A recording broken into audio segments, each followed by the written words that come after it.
Lehen enpresekin egiten dugun misioa behin egoera normaltzen hasi denean eta emora etorri gera Milanera.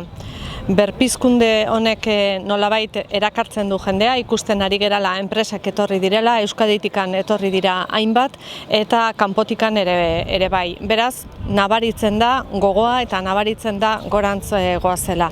Aktibitate ikuspegitikan, esportazio ikuspegitikan, baita ere errekuperatzen ari gera pandemia aurretikan ginun zenbakiak, naiz eta oraindikan esfortzua egiten jarraitu behar dugun.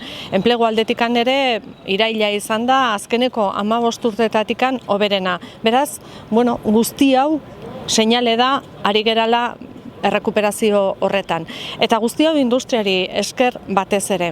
Industria mantendu da pandemia garaian bere segurtasun maila guztiak hartuta, baino mantendu eginda eta orain ikusten dugu baita ere egoera honetan ari gerala industriari esker ateratzen.